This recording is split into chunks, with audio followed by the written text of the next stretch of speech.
Saudara, yang dibutuhkan sekarang ini sekolah yang bukan hanya memenuhi pikiran siswa dengan ilmu pengetahuan, sains, dan nilai-nilai akademis. Tetapi sekolah yang mempersiapkan siswa-siswinya menjadi manusia Allah, man of God, yang suatu hari kalau mereka menjadi insinyur, dokter, pengacara, pendidik, pengusaha, dan lain sebagainya, menjadi orang-orang yang melayani Tuhan, melebarkan kerajaan Allah di bidangnya. Dibutuhkan sekolah yang mempersiapkan siswa-siswinya menjadi manusia yang bisa dipercayai Tuhan untuk melanjutkan karya Kristus di dunia ini sebelum dunia ini berakhir. Ekumene Christian High School menjawab.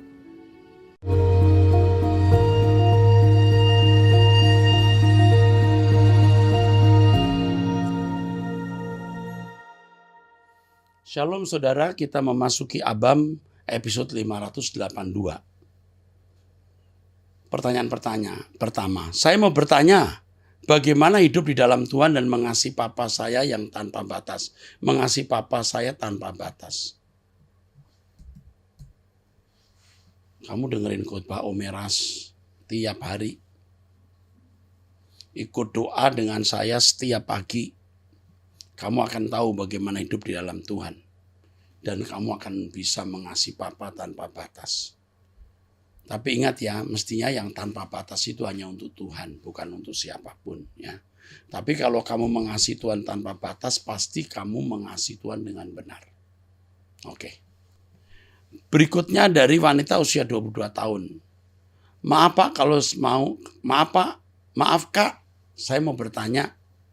Kalau PC beda agama boleh nggak? Pacar beda agama boleh nggak? Saya Kristen, cowok saya Katolik. Oke.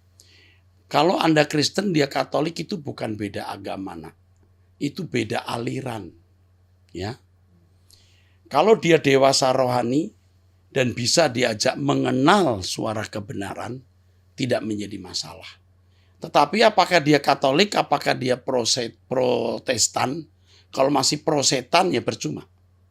Mau Katolik, mau Protestan, mau Pentakosta karismatik, kalau tidak dewasa tetap itu menyusahkan hidupmu. Jadi sekarang yang kamu lakukan, tanya Tuhan apakah dia jodohmu atau tidak. Itu saja. Top. Dari wanita usia 49 tahun, pertanyaan. Selama ini saya ke gereja nggak pernah kasih perpuluhan. Tapi saya selalu membantu adik saya yang sudah stroke 2 tahun lebih. Istrinya hanya kerja serabutan. Mereka punya anak satu masih SD. Adik saya yang stroke itu kalau dia lapar karena sudah habis beras untuk istrinya masak. Adik saya selalu telepon saya, kadang saya suka marah karena selalu saya yang dihubungi sedangkan kami saudara ada 8. Tapi saya yang selalu dia telepon. Jujur mulai dari air minum saya stok sampai beberapa galon.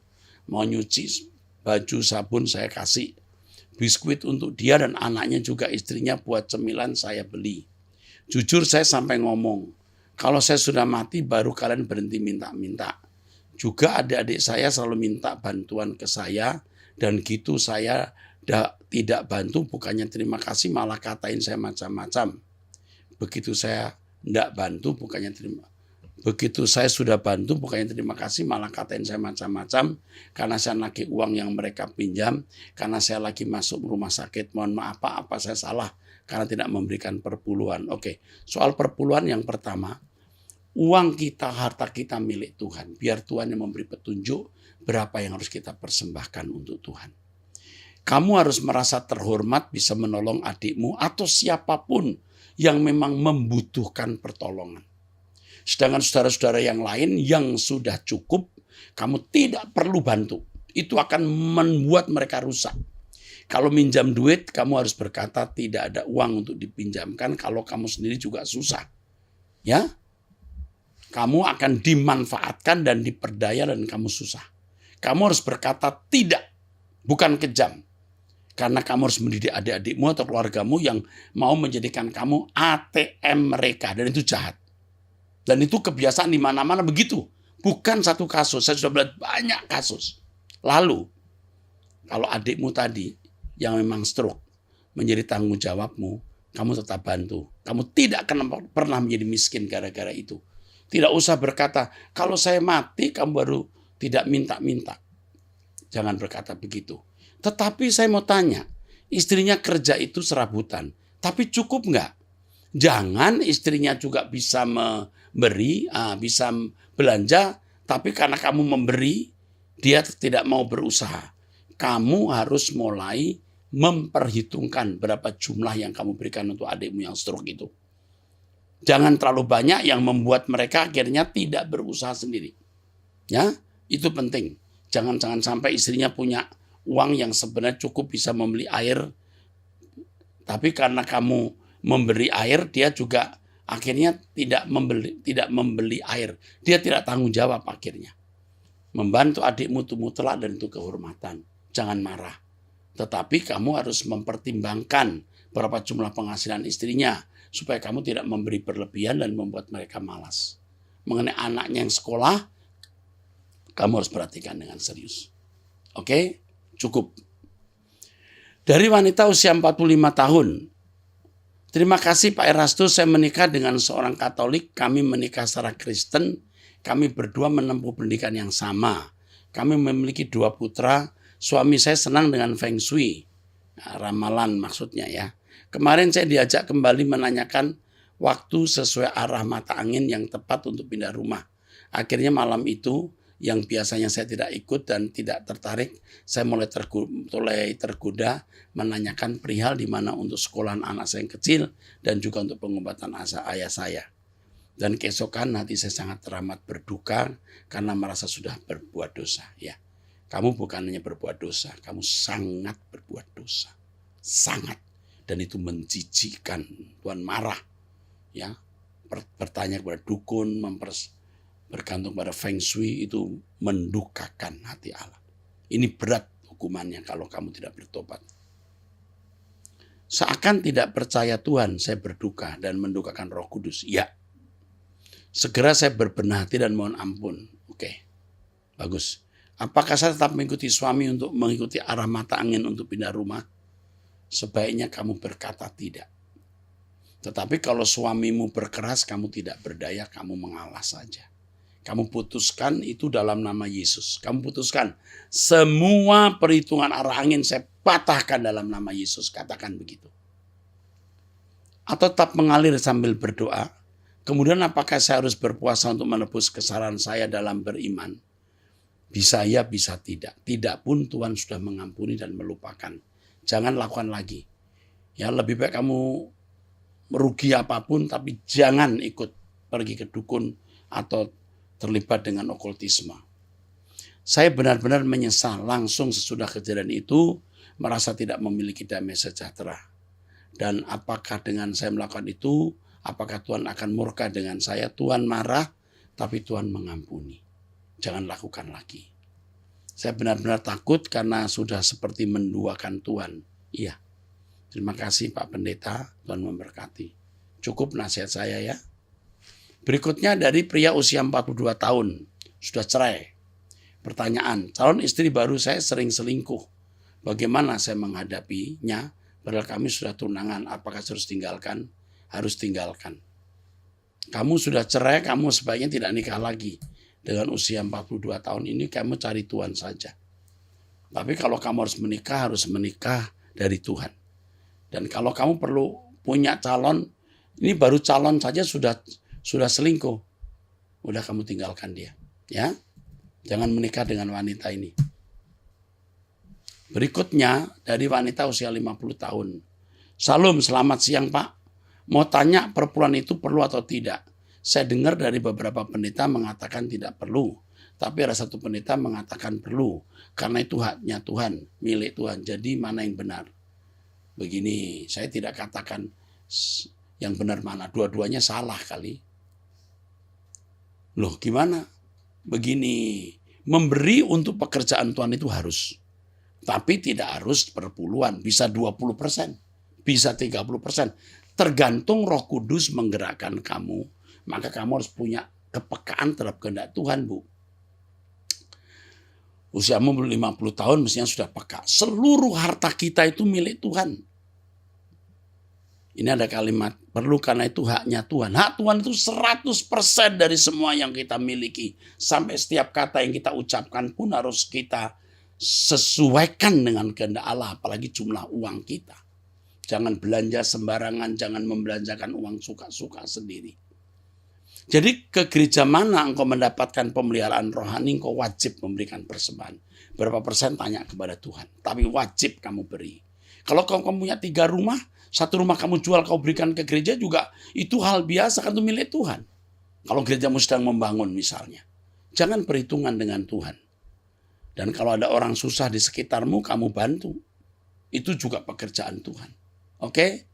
Itu yang paling benar. Tuhan memberkati. Dari wanita usia 49 tahun. Sudah 4 tahun berjauhan dengan suami, salam kenal sama hambanya yang saya mau tanyakan sama Pak Eras adalah tentang suami saya.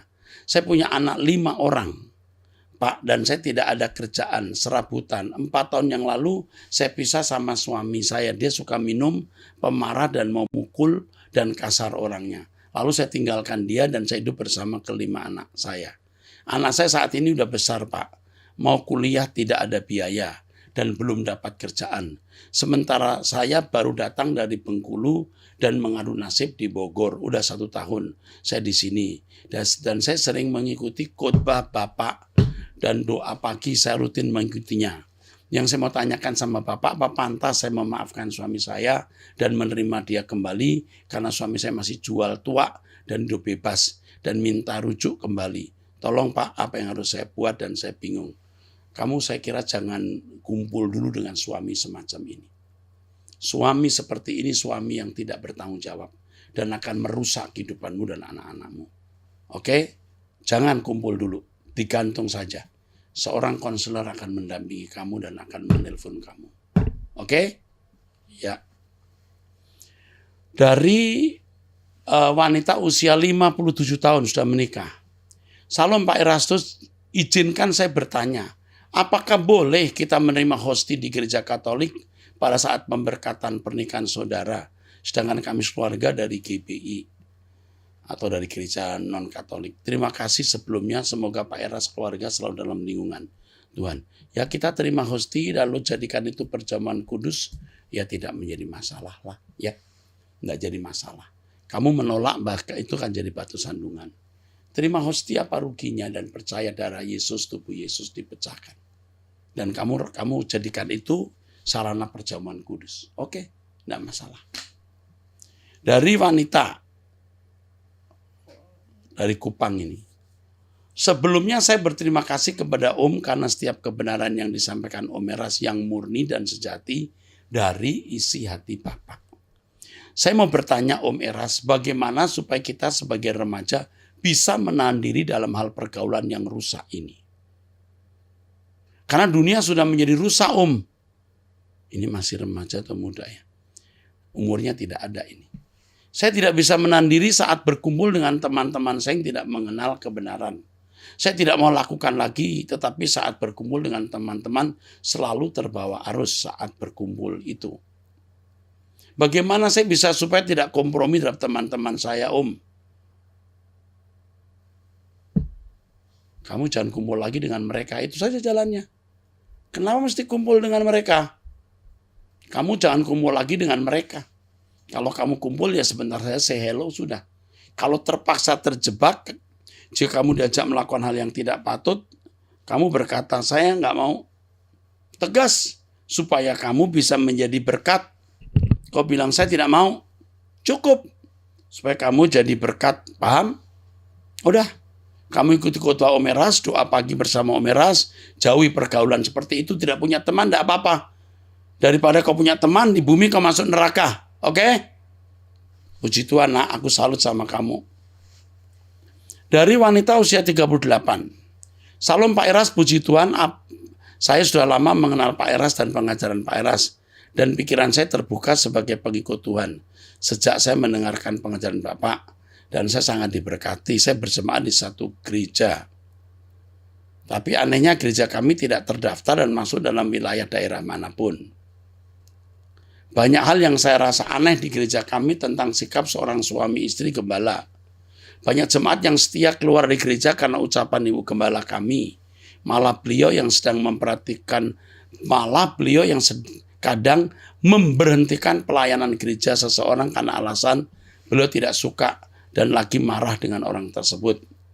Ibu gembala juga suka mengurusi urusan pribadi jemaat di luar pelayanan gereja.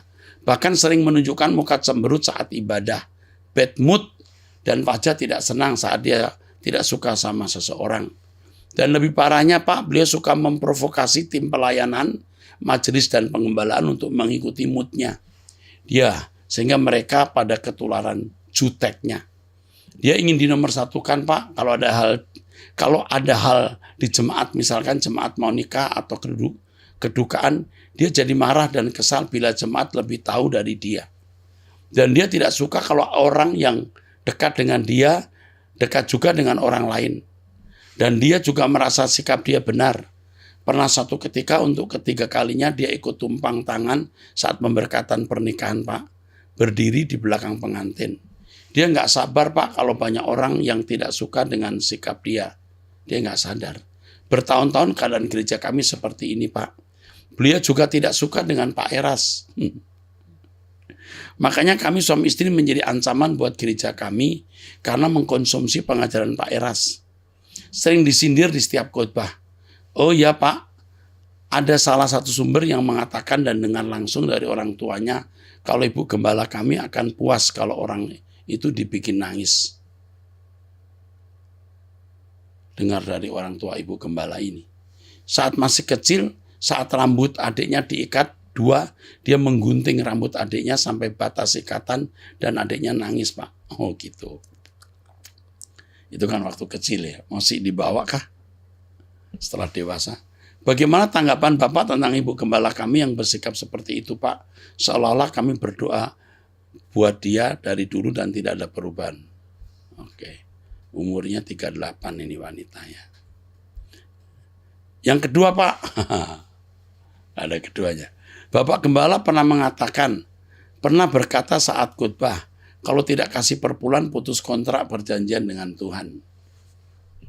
Itu salah. Ini bohong. Ya. Tidak ada yang bisa memutuskan kontrak kita dengan Tuhan kecuali kita pindah agama atau tidak hidup suci, tidak taat kepada firman. Itu pun Tuhan masih beri kesempatan untuk bertobat dan tidak diputuskan perjanjiannya. Sampai titik di mana orang menghujat Roh Kudus baru kontrak atau perjanjian itu putus. Kepada salah satu pasangan pengantin di gereja kami, kalau kalian bisa, katanya begini, kalau kalian bisa pakai pendeta lain untuk melayani pernikahan, tapi belum tentu berkat Tuhan turun atas kalian. Jadi dia merasa dia distributor berkat Tuhan satu-satunya ya. Kepada salah satu jemaat yang memiliki rumah baru, katanya beliau bisa mendoakan sampai celah-celah yang paling kecil. Wow, tidak dimasuki setan gitu maksudnya ya. Dan juga marang jemaatnya untuk ngusir setan. Loh, ya salah lah itu. Semua orang Kristen harus ngusir setan lah ya. Pernah juga mengingkari omongan Pak saat salah satu jemaat tidak ada omongan apa-apa saat mau nikah. Padahal jemaat tersebut sudah minta izin kepada beliau. Bahkan beliau yang melayani katekisasi pernikahan anaknya. Pernah juga mengingkari omongan Pak saat salah satu jemaat tidak ada omongan apa-apa. Saat mau nikah padahal jemaat tersebut sudah minta izin kepada beliau. Bahkan beliau yang melayani katekisasi pernikahan anaknya. Ya bisa bohong gitu ya. Saya baru saja mengundurkan diri dari pelayanan gereja Pak karena sikap gembala dan istri dan majelis dan tim pengembalaan di gereja kami yang pada waktu itu menghakimi saya saat saya tidak melibatkan mereka dalam pembuatan liturgi pernikahan di gereja. Saya disuruh buat liturgi oleh gembala saya, pada liturgi itu sudah kami pakai 2 kali pernikahan sebelumnya dan tidak ada masalah. Saat pernikahan salah satu jemaat mereka dan tim datang dengan muka cemberut dan berbisik-bisik dan ngoceh. Kami tidak dilibatkan sampai beberapa hamba Tuhan dari gereja lain dengar dan pindah tempat dari mereka. Jujur Pak Eras, kami malu dengan sikap mereka di tempat umum seperti itu, dan menurut saya memalukan gereja. Seminggu setelah itu saya dievaluasi mereka dan ditegur, tapi rasa menyerang dan dihakimi. Tidak ada yang menjadi penengah kami, bahkan majelis pun sebagai perpanjangan mulut ibu gembala kami untuk menyerang saya. Anehnya penjelasan saya dianggap nggak penting dan mereka juga tidak mau dikoreksi, tidak mau koreksi diri. Setelah itu saya langsung minta izin lewat WA ke gembala saya untuk tidak pelayanan lagi. Minggu berikutnya saya disindir di khotbah minggu dan hari Selasa di kaum wanita, salah satu istri tim pengembalaan kami menyampaikan sharing menghormati gembala. Ada indikasi tertentu menurut saya. Bagaimana menurut pendapat Pak Eras tentang gembala kami, istrinya dan majelis? Maaf Pak, saya berkepanjangan. Kami mau pindah gereja tapi belum ada komando dari Tuhan. Kalau melihat kesaksianmu ini ya, umurmu 38 kau pindah gereja. Kamu sudah tidak akan nyaman di situ. Kau pindah gereja saja, ya. Sudah itu aja kesimpulannya. Apalagi kalau kamu sudah mendengar kebenaran firman Tuhan lewat Truth ID yang saya sampaikan, kamu menjadi terganggu jiwamu, pindah saja. Ya, saya sering menganjurkan tetap di situ. Tapi kalau lihat akutnya masalah di sini, terutama sinode yang di mana kamu berada hari ini, tidak saya sebut tadi nama gerejamu, itu gereja yang menuding saya sesat. Ya, dengan dulu pernah ada surat edaran. Jadi lebih baik kamu pindah dari gereja itu. Tidak harus ke gereja saya, kemanapun, yang penting kamu bertumbuh. Tapi kalau kamu mau ke GSKI, kalau kamu di Jakarta ya, ke Mall Arta Gading atau di cabang-cabang kami di mana saya menjadi gembala senior, silahkan. You are welcome. Kamu disambut. Berikutnya dari wanita usia 60 tahun. Saya mempunyai anak perempuan usia 23 tahun. Saat ini anak saya berhubungan pacaran dengan duda yang diceraikan istrinya usia 40 tahun. Memiliki 2 anak. Saya pernah tanyakan pada laki-laki pacar anak saya, kenapa istrinya menceraikan dia? Menurut ceritanya karena dari awal pacaran mereka beda agama. Yang laki Katolik, istrinya Buddha. Sebelum menikah menurutnya calon istrinya mau pindah agama. Kenyataannya setelah menikah berbeda, tidak pernah mau masuk gereja. Tapi dengan keyakinannya Buddha. Anak-anaknya pun dibawa ikut keyakinan mamanya. Singkat cerita banyak masalah dalam keluarga karena orang tua dan keluarga istri sering ikut campur tangan, bahkan menghasut istri untuk bercerai. Akhirnya istri menggugat cerai, mereka bercerai 7 tahun yang lalu. Dan akhirnya bertemu dengan anak saya, mereka satu kantor, mereka pacaran hampir 1 tahun. Selama mereka pacaran, anak saya bawa pacarnya masuk gereja Kristen. Setiap minggu mereka ibadah. Kami sebagai orang tua sudah memberi nasihat pada anak kami, tapi anak saya tetap dengan kemauannya. Kami bingung Pak Erastus, apakah pernikahan mereka nanti dapat diberkati di gereja. Karena teman saya bilang nantinya kalau mereka menikah, bukan pemberkatan nikah, tapi peneguhan nikah. Sebenarnya pemberkatan nikah, peneguhan nikah itu sama saja ya. Yang memberkati bukan manusia, tapi Tuhan. Tapi menghadapi masalah ini saya terus terang ya, ruwet. Memandang ini rumit. Hanya Tuhan yang bisa menolong. Tetapi nasihat saya kepada ibu, sudah usia 60 tahun, tapi anakmu baru berusia 23 tahun ya. Nasihat saya kepada ibu, ini beda umur 17 tahun ya. Ibu jangan kasar. Ibu jangan kasar terhadap anak ibu. Ibu harus tetap tenang dan teduh ya menghadapi masalah ini. Jadi ibu dengan teduh dan tenang menghadapi masalah ini, tunjukkan ketidakpersetujuan ibu. Tapi jangan memaksa. Sementara itu kita berdoa dan menantikan pertolongan Tuhan. Percayalah bahwa Tuhan bisa mengubah segala keadaan. Tuhan memberkati. Oke, saudaraku sekalian, ini masih ya waktunya. Kita akan teruskan dengan wanita usia 63 tahun. Saya ingin bertanya, anak saya wanita usia 33 tahun. 2 bulan yang lalu akan menikah. Masalahnya laki-laki ini waktu pertama kali kenal mengaku punya apartemen apartemen seks ternyata punya bapaknya. Terus punya usaha join dengan temannya, lokasinya di beberapa kota, kecuali di Jawa Tengah. Usahanya itu dicuri oleh orang kepercayaannya, jadi dia harus menanggung kerugian yang terjadi terhadap partnernya. Setelah kami tanya masalahnya sudah selesai belum, katanya belum selesai karena partnernya minta ganti semua kerugian dan pengakuan dia sudah membayar semuanya, karena ternyata dia hanya sebagai manajer lapangan bukan invest, tapi masih belum lunas sehingga dia mau memperkarakan masalahnya karena hukum. Kalau diteruskan berarti dia tidak punya apa-apa lagi untuk berumah tangga. Kalau masalah hukum tidak tahu selesainya berapa lama. Jadi dilihat dari ceritanya dia akan bermasalah dalam hal keuangan, dan saya takut anak saya yang terbebani di kemudian hari. Laki-laki ini berumur 37 tahun, Kristen tapi tidak pernah ke gereja, sedangkan anak saya Katolik, tapi setelah kenal dia jadi ikutan tidak pernah ke gereja. Dari awalnya saya sudah menasihati anak saya tapi dia tidak nurut. Dia hanya dengar laki-laki itu saja dan tidak mau dengar nasihat saya. Sifatnya berbalik 36 derajat. Saya takut anak saya kena pelet. Mohon pencerahannya dari Bapak karena saya tidak bisa lagi menasihatinya. Dia akan keluar dari rumah kami dan kos karena saya melarang berhubungan lagi. Tapi rencana pernikahan yang mereka siapkan belum dibatalkan. Kalau saya tetap memutuskan harus pisah karena laki-laki ini tidak baik. Ya. Rencana pernikahan mereka siapkan belum dibatalkan. Kalau saya tetap memutuskan harus pisah karena laki-laki ini tidak baik. Maaf ya Pak, bukan sombong. Memang kami lebih punya dari laki-laki ini. Anak saya S2 lulusan Sydney dan anak pertama saya tinggal di Sydney. Mohon pencerahan dari Pak Pendeta, mohon didoakan. Kalau tidak selesai boleh kami bertemu dengan membawa anak saya kalau dia mau untuk didoakan. Tapi dia Katolik. Nggak masalah dia Katolik atau apa. Oke, nanti Ibu ini bukan dipelet Bu. Kalau orang udah jatuh cinta itu kayak dipelet. Tapi kalau Ibu mau didoakan ya nanti didoakan. Ya, kalau Ibu mau didoakan.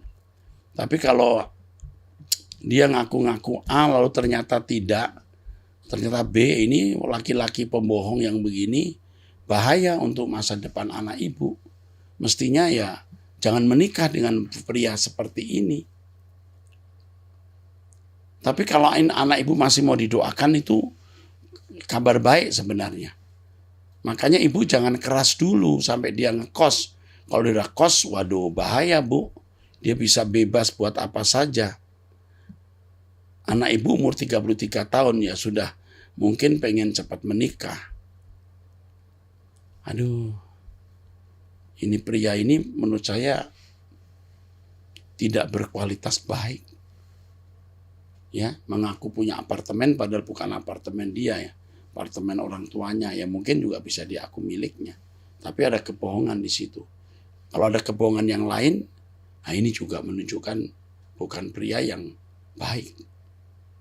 Nah ini rumit Bu. Ibu tetap ingat ya, jangan kasar terhadap anak, tunjukkan kasih, jangan marah-marah, tetap tunjukkan ketidakbersediaan Ibu menikahkan anak Ibu. Ya, itu tetap. Oke, saya kira cukup itu. Kalau Ibu mau didoakan nanti menghubungi kami lagi. Oke, Tuhan memberkati. Oke, selanjutnya dari Ibu usia 62 tahun, tinggal di Belanda, anak 2, cucu 5. Menikah diberkati di hadapan Tuhan. Aku pecinta suara kebenaran, hampir tidak pernah absen. Suami Kristen KTP, aku tidak mengerti banyak tentang undang-undang dasar di negara Belanda. Hidupku ikut saja dengan suami seperti Beo. Suamiku orang egois dan kikir. Aku merasa tertekan karena aku suka berbagi, misalnya masak buat teman-teman, atau kalau ada teman yang ulang tahun beri kado. Bolehkah orang Kristen posisi seperti aku minta cerai? Ibu usia sudah 62 tahun, mengapa mesti cerai? Digantung saja Bu. Mungkin gak lama suamimu yang akan meninggal dulu. Saya tidak setuju Ibu menikah. Maaf, bercerai. Ibu tidak boleh bercerai untuk posisi ini. Ya. Aku tidak mau menikah lagi dan aku ingin pulang ke Indonesia dan menetap di Indonesia. Aku merasa suami juga orangnya tidak jujur terhadap saya. Dalam saya suami baik, tidak pernah keluar rumah, kebutuhan rumah tangga dipenuhi. Mohon bantuannya, saya harus bagaimana, minta jawaban sepatnya. Karena penting bisa rekan Pak Erasus hubungi saya secepatnya. Oke, kamu di konseling ya, baik. Tapi saran saya ibu jangan cerai. Kalau mau tinggal di Indonesia, tinggal saja di kantung, gitu. Oke, saya kira itu dulu Bu. Tunggu, saya mau tambahkan saya hanya bisa bahasa Indonesia, sedikit bahasa Belanda dan tidak bisa bahasa Inggris. Tidak punya family di Belanda. Tapi anak ibu di mana? Anak-anak dan cucu-cucu. Bisa tinggal di Indonesia tapi tidak usah harus cerai. Sementara di kantung. Oke, sampai jumpa di episode yang akan datang. Tuhan memberkati.